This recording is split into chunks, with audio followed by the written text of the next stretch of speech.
I just want to talk about how for the people who are struggling to find a career, financially speaking, or just career-wise, because you want to increase your salary range, make sure you do not pay for a master's degree or PhD out of pocket.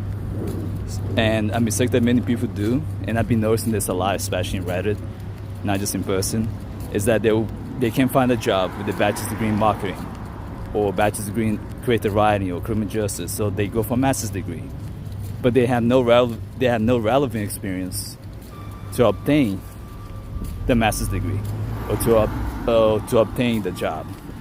So you could go for a master's degree like in computer science and still not be able to get a computer science related job. You could go for a master's degree in criminal justice and still not get a better paying investigator job or a better paying job in general. You could go for a master's degree in economics, public administration, MPA.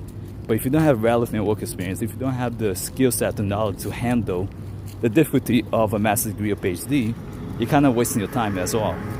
And the thing is, there is something known as being too overqualified, meaning that you could have a degree, like a bachelor's, master's, an associate's, even PhD, but if you're overqualified with no relevant work experience, it can backfire. And this has happened to a lot of people that I know personally, to a certain extent, more like co-workers I met before I got my job in the government in particular.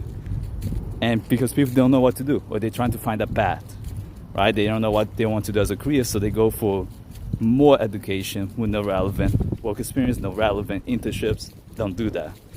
Instead, find an employer who's willing to pay for your associate's, bachelor's, or master's degree, or even PhD, or start from the bottom.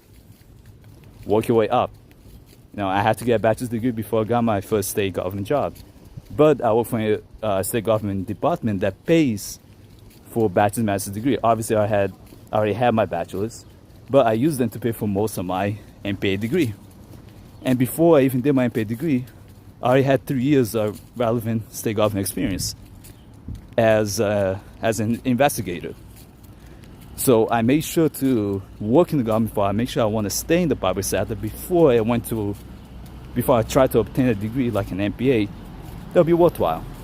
Bachelor's degree in criminal justice was enough for me to get my foot in the door state government job, but the master's degree is useful for promotion opportunities.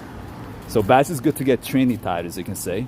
Master's degrees are good in the long term if they're relevant with work experience. So just be careful out there, people. Don't waste the time getting degrees, paying out of pocket. Don't pay out of pocket for master's or PhD, okay?